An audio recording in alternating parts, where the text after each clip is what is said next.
اعوذ باللہ من الشیطان الرجیم بسم اللہ الرحمن الرحیم۔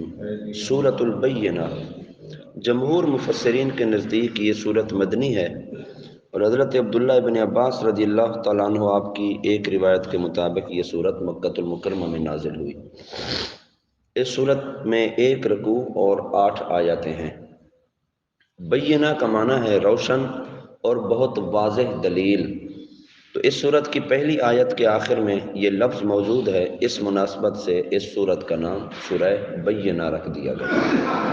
حضرت انس بن مالک رضی اللہ تعالیٰ عنہ فرماتے ہیں، حضور پرنور صلی اللہ تعالیٰ علیہ وسلم نے حضرت ابی بن کعب رضی اللہ عنہ سے فرمایا، اللہ تعالیٰ نے مجھے حکم دیا ہے کہ میں تمہارے سامنے سورت لم یکن الذین کفروا پڑھوں، یعنی یہی سورت سورہ بینہ پڑھوں۔ حضرت ابی بن کعب رضی اللہ تعالیٰ عنہ نے عرض کی، اللہ تعالیٰ نے میرا نام لیا ہے؟ حضور اقدس صلی اللہ علیہ وسلم نے ارشاد فرمایا، ہاں۔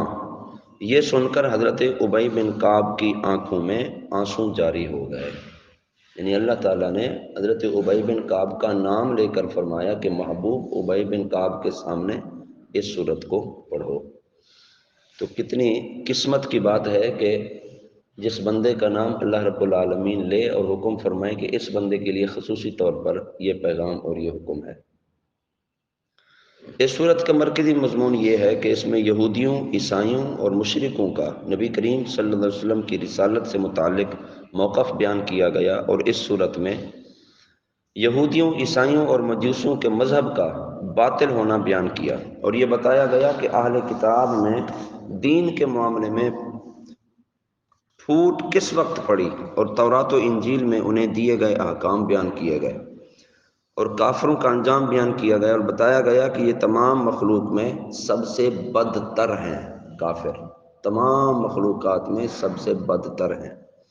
اس سورت کے آخر میں بتایا گیا کہ جو لوگ ایمان لائے اور انہوں نے اچھے کام کیے تو وہی تمام مخلوق میں سب سے بہتر ہیں، اور اس کے بعد ان کی جزا کو بھی بیان کیا گیا۔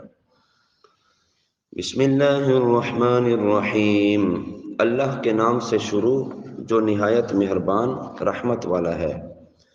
لم يكن الذين كفروا من أهل الكتاب والمشركين منفكين حتى تأتيهم البينة۔ کتابی کافر اور مشرک اپنا دین چھوڑنے والے نہ تھے جب تک ان کے پاس روشن دلیل نہ آئے، یعنی کتابی کافر یہودی اور عیسائی چونکہ جن نبیوں کو یہ ماننے والے تھے ان نبیوں پر کتابیں نازل ہوئی تھیں۔ یہودی اور عیسائی ان کو کتابی کہتے ہیں، اور مشرک بت پرست یہ اپنا دین چھوڑنے والے نہ تھے جب تک ان کے پاس سید المرسلین صلی اللہ علیہ وسلم جلوہ افروز نہ ہوں، کیونکہ حضور آئے تو ان کے پاس دلیلیں آئیں، حضور آئے تو دلائل بیان کیے ان کے بطلان پر اور اپنے حق ہونے پر۔ حضور اکرم صلی اللہ علیہ وسلم کی تشریف آوری سے پہلے یہ تمام لوگ یہی کہتے تھے کہ ہم اپنا دین چھوڑنے والے نہیں ہیں جب تک وہ نبی تشریف فرما نہ ہوں جن کا ذکر تورات اور انجیل میں موجود ہے، اور جب وہ نبی تشریف لائے انہوں نے اپنی نبوت کا اعلان فرمایا تو ان میں سے کچھ لوگ ان پر ایمان لائے اور کچھ نے ان کے ساتھ کفر کیا۔ پہلے یہ کہتے تھے کہ جب تک وہ نبی نہیں آ جاتے جن کا ذکر تورات و انجیل میں موجود ہے، جب تک وہ نبی نہیں آ جاتے ہم اپنا دین نہیں چھوڑیں گے۔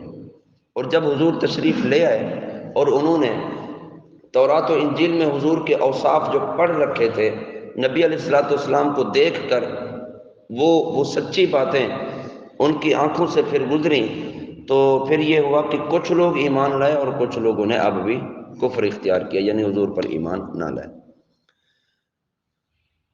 اب ہوتا یہ ہے کہ اللہ کے نبی سے پہلے والی جو امت ہے جس نبی کا کلمہ پڑھتے ہیں وہ مومن کہلاتے تھے، یعنی ایمان والے، اور جب اگلا نبی آیا اور اس نے اعلان نبوت فرمایا تو ان پچھلے ایمان والوں میں سے اب اگلے نبی کا جنہوں نے کلمہ پڑھا وہ مومن کہلائیں گے، اور جس نے اگلے نبی کا انکار کیا تو وہ کافر کہلائیں گے۔ اب یہ عیسائی اور یہودی یا یہ اہل کتاب جو بھی تھے پچھلے نبیوں کو ماننے والے تھے، اس وقت یہ ایمان والے تھے، لیکن جب حضور اکرم صلی اللہ علیہ وسلم نے اعلان نبوت فرمایا تو ان میں سے جنہوں نے حضور کا کلمہ پڑھا وہ ہوئے مومن، وہ ہوئے ایمان والے، وہ ہوئے مسلمان۔ جنہوں نے حضور کا انکار کیا تو وہ کافر کہلائے۔ اب نہ ان کی شریعت کا کوئی اعتبار، نہ ان کے دین کا کوئی اعتبار، اور نہ ان کے طریقے کا کوئی اعتبار۔ کیوں؟ کیونکہ اب دین محمد ہی آ چکا ہے۔ جو جناب اس دین پر عمل کرنے والا، اس دین کا پیروکار ہوگا، وہی اہل ایمان کہلائے گا۔ جو اس دین کا مخالف ہے وہ ایمان والا نہیں ہے۔ اس آیت مبارکہ سے تین باتیں معلوم ہوئی کہ اگرچہ اہل کتاب اور مشرکین سب ہی کافر ہیں، مگر چونکہ اہل کتاب کو کسی پیغمبر اور کسی کتاب سے نسبت ہے، اس لیے ان کے احکام نرم ہیں، اور اگر یہ ایمان قبول کریں تو انہیں دگنا ثواب ملتا ہے۔ پچھلے نبی کی امتی ہونے کا بھی ثواب اور اس نبی کے امتی ہونے کا بھی ثواب، پچھلی شریعت پر عمل کرنے کا بھی ثواب اور اس شریعت پر عمل کرنے کا بھی ثواب۔ جب کتاب اور پیغمبر سے نسبت کفار کو اتنا فائدہ دیتی ہے تو جس مومن کو حضور پرنور صلی اللہ علیہ وسلم اور قرآن سے خصوصی نسبت ہو جائے تو پھر بتائیں ان کے فائدے کا کیا عالم ہوگا، کہ جو پچھلے نبیوں کو ماننے والوں کو کتاب اتنا فائدہ دیتی ہے، جو اس نبی اور اس کتاب یعنی قرآن پاک کو ماننے والے ہیں ان کو تو پھر زیادہ ثواب ملے گا۔ حضور اکرم صلی اللہ علیہ وسلم نے ایسی قوم کو درست فرمایا کہ جن کی اصلاح بظاہر ممکن ہی نہیں تھی، ایسے پتھر دل لوگ، ایسے سخت ترین لوگ کہ جو جناب بیٹیوں کو زندہ درگور کر دیتے تھے اور ان کو کوئی احساس تک نہیں ہوتا تھا، وہ ماؤں کو پکڑ پکڑ کر بازار میں بیچا کرتے تھے، ان کے جسم پہ جو نہیں رینگتی تھی، ایسے پتھر دل لوگ۔ حضور اکرم صلی اللہ علیہ وسلم نے ایسے لوگوں کی بھی اصلاح فرمائی کہ جن کا اصلاح ہونا ممکن ہی نہیں تھا، حضور صلی اللہ علیہ وسلم نے ان کو بھی سیدھا فرمایا اور ان تک بھی پیغام پہنچا کر انہیں دار اسلام میں حضور لے آئے۔ آسمانی کتابوں پر عمل ان کے منسوخ ہونے سے پہلے ہدایت تھا، اور ان کے منسوخ ہونے کے بعد ان پر عمل کرنا اب گمراہی ہے۔ آسمانی جو پہلی کتابیں ہیں، تورات، زبور، انجیل، جب تک وہ نازل ہوئیں اور جب تک ان کے احکام لازم تھے تب تک ان پر عمل کرنا ہدایت تھا، اور اب کوئی شخص تورات کھول کے بیٹھ جائے، انجیل کھول کر بیٹھ جائے، زبور کھول کر بیٹھ جائے اور کہے جناب یہ بھی تو اللہ کا کلام ہے، اب وہ گمراہی کا سبب بنے گی۔ کیوں؟ کیونکہ ان تمام کتابوں کی تصدیق کرنے والی کتاب قرآن مجید فرقان حمید موجود ہے، اور قرآن پاک میں پچھلے وہ تمام احکام موجود ہیں جو تورات، زبور و انجیل کے اندر موجود تھے۔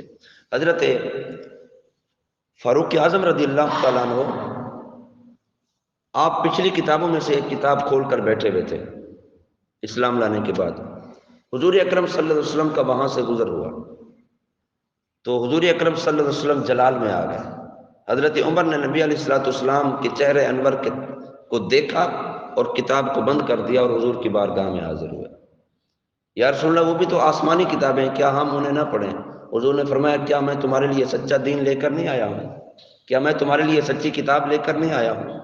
یعنی جب میں دین لے کر آیا اور اللہ تعالیٰ نے کتاب نازل فرما دی قرآن مجید فرقان حمید، اب اس دین اور اس کتاب کے علاوہ کوئی اور دین اور کوئی اور کتاب اہمیت نہیں رکھتی ہے۔ تو حضور اکرم صلی اللہ علیہ وسلم نے اپنے اس عمل مبارک سے بتا دیا جب قرآن نازل ہو گیا تو اب قرآن ہی چلے گا، جب شریعت محمدی کا نفاذ ہو گیا تو اب قیامت تک پیغام بھی حضور کا چلے گا اور اطاعت بھی حضور کی ہوگی۔ اب پچھلے نبی کی جناب نہ شریعت چلے گی، نہ دین چلے گا اور نہ کوئی کتاب چلے گی۔ رہی بات ایمان کی، بحیثیت مسلمان ہمارا ہر اللہ کے نبی پر ایمان کامل ہے کہ ہر اللہ کا نبی سچے تھے اور اللہ نے انہیں پیغام کے لیے بھیجا، تو ہر نبی پر ایمان لانا یہ اسلام کا تقاضا ہے، اور عمل کے اعتبار سے صرف سرکار دو عالم صلی اللہ علیہ وسلم کی اطاعت اور فرما برداری کی ہے۔ تو اللہ تعالیٰ نے قرآن مجید فرقان حمید نازل کر کے پچھلی تمام کتابوں کی تصدیق کی، اور نبی رحمت صلی اللہ علیہ وسلم ہر تمام نبیوں سے آخر میں تشریف لا کر حضور صلی اللہ علیہ وسلم نے پچھلے تمام رسولوں کی تصدیق کی اور ان کے سچے ہونے کی گواہی بھی دی اور ان کے پیغام کی بھی حضور نے گواہی دی ہے۔ تو ہمارا ہر نبی پر ایمان ہے، لیکن اطاعت کے اعتبار سے صرف حضور کی اطاعت، ہر کتاب پر ایمان ہے، اور عمل کے اعتبار سے صرف قرآن مجید فرقان حمید پر ہی عمل کیا جائے گا۔ اللہ رب العالمین ہم سب کو اس مقدس کلام قرآن پاک سے ہمیشہ جڑے رہنے کی توفیق عطا فرمائے۔ وما علینا الا البلاغ المبین۔